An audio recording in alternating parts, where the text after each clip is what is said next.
दैनिक आहार है वचन का प्यारा उपहार। रोज का है ये आत्मा का पोषण संसार। हर शब्द में छुपी है ईश्वर की पुकार। आओ सुनो समझो जीवन में लाओ प्यार।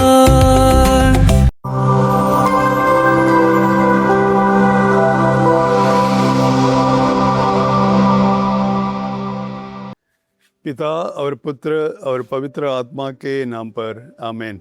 जय यीशु। प्रिय भाई बहनों, आज हम सुसमाचार में सुनते हैं कैसे प्रभु यीशु अपने शिष्यों को अधिकार देकर सुसमाचार फैलाने के लिए भेजता है, आदेश देते हुए जाओ और लोगों को समझाओ ईश्वर का राज्य निकट आ गया है। देखिए, प्रभु यीशु रोगियों को चंगाई देते थे और दरिद्रों को, पापियों को, तिरस्कृत लोगों को सबको अपने पास बुलाकर उन्हें सांत्वना देते थे, उनके दुख को दूर करते थे। इसलिए बहुत सारे लोग यीशु के पास आते थे। भीड़ भीड़ उनके पास आते थे, उनको देखने के लिए, उनको स्पर्श करने के लिए, उनसे कुछ कहने के लिए और उनसे चंगाई पाने के लिए, उनका वचन सुनने के लिए। इतने सारे लोग। इसलिए अभी प्रभु यीशु का अपना शिष्य भी उनके साथ थे और काफ़ी दिन वे यीशु के साथ घूमते फिरते हैं और उनको मालूम हुआ कैसे यीशु लोगों से मिलते हैं, कैसे यीशु उनको सांत्वना देते हैं, कैसे लोग यीशु के पास आते हैं और यीशु से प्रेम पाते हैं। यीशु का मनोभाव थोड़ा बहुत उनके शिष्य को मालूम पड़ गया।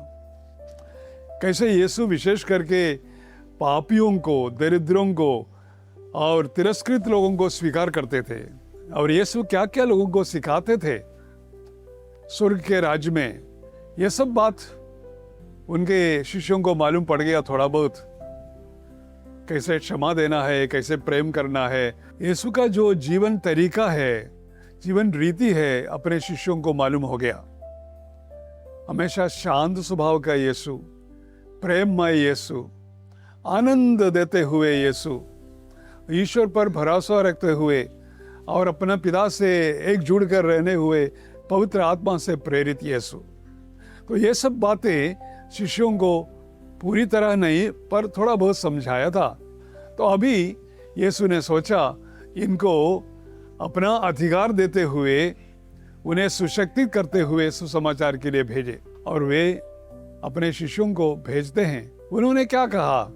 विशेष करके उन्होंने कहा, अन्य राष्ट्रों के यहाँ मत जाओ और समारियों के नगर में प्रवेश मत करो, बल्कि इस्राएल के घराने की खोई हुई भेड़ों के यहाँ जाओ। राह चलते ये उपदेश दिया करो, स्वर्ग का राज्य निकट आ गया है। तो आज हमारे जीवन काल में हमें भी इसी प्रकार यीशु हमें भी भेज देता है। कहाँ भेजता है?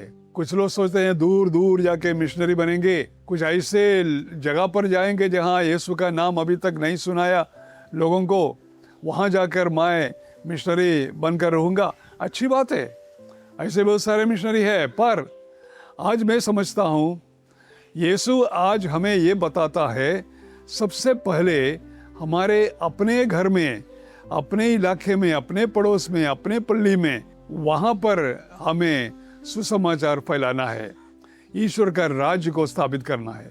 कहाँ शुरू करेंगे? शुरू यहाँ से होना चाहिए, हमारे अपने हृदय से। मुझे सोचना चाहिए क्या सचमुच मैं ईश्वर का राज्य में हूँ, उसके अनुसार मैं जीवन बिताता हूँ। अगर कुछ गड़बड़ नजर आता है उसको साफ करो, अच्छा पाप स्वीकार करो और सुसमाचार पढ़ो और यीशु के साथ रहो, प्रार्थना करो। इसी प्रकार अपने आप को सुसज्जित करो। यीशु भी सुसमाचार फैलाने के पहले 40 दिन और 40 रात प्रार्थना और उपवास में बिताए।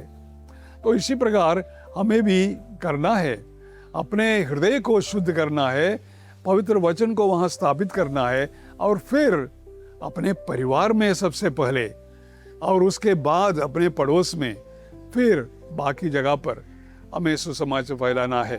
देखिए, आज विशेष करके इसकी सख्त जरूरत होता है। दुनिया में हम देखते हैं क्या लोग लड़ते हैं, एक दूसरे से लड़ते हैं, देश देश से लड़ते हैं, किसी के पास शांति नहीं है, सबका मन उलझाया हुआ है। क्या यही है ईश्वर की इच्छा? नहीं। सुसमाचार, यीशु का शब्द हमें ठीक कर सकता है। इस दुनिया में और कोई रास्ता नहीं है। जो तलवार उठाता है तलवार से खत्म हो जाता है। शांति लाने के लिए, अच्छा जीवन बिताने के लिए यीशु का जो प्रेम और क्षमा का रास्ता, उसके अलावा कोई रास्ता नहीं है। ये खुद हमारे अंदर इसका अनुभव होना है और हमारे परिवार में इसके बारे में हमें चर्चा करना है। मैं आपसे एक सवाल पूछना चाहता हूँ, क्या आप किसी व्यक्ति से प्रभु यीशु का सुसमाचार बताया है? कोई वचन सुनाया है यीशु का किसी और को? क्या ये सब पुरोहितों का, धर्म गुरुओं का काम है, समर्पित लोगों का काम है? नहीं, हर ईसाई का काम बनता है। और प्रभु यीशु ने क्या वादा किया अपने शिष्यों को सारे दुनिया में भेजते हुए? हम देखते हैं संत मत्ती के ही सुसमाचार, उसके अंत में प्रभु ने क्या कहा? सारे दुनिया में जाओ, सुसमाचार सुनाओ, जो भी मैंने तुम्हें सिखाया तुम लोगों को सिखाओ, उन्हें पिता, पुत्र और पवित्र आत्मा के नाम पर बपतिस्मा दे दो। और प्रभु ने क्या कहा अंत में? देखो, दुनिया के अंत तक मैं तुम्हारे साथ हूं। तो प्रिय भाई बहनों, हमें डरना नहीं चाहिए। जब हम पवित्र वचन अपने हाथों में उठाते हैं, इसको पढ़ते हैं, इसको लोगों को समझाना चाहते हैं, हमें डरना नहीं चाहिए, क्योंकि प्रभु यीशु हमें सुशक्तित करता है, अधिकार देता है अबदूतों को भगाने के लिए, वचन सुनाने के लिए, रोगियों को चंगा करने के लिए। हमें विश्वास करते हुए आगे बढ़ना है। आइए हम शुरू करें अपने ही दिल से, अपने ही जीवन में से, और फिर हमारे परिवार में, और फिर बाद में अपने पड़ोस में, और आगे प्रभु हमें ले चलेगा। जय यीशु।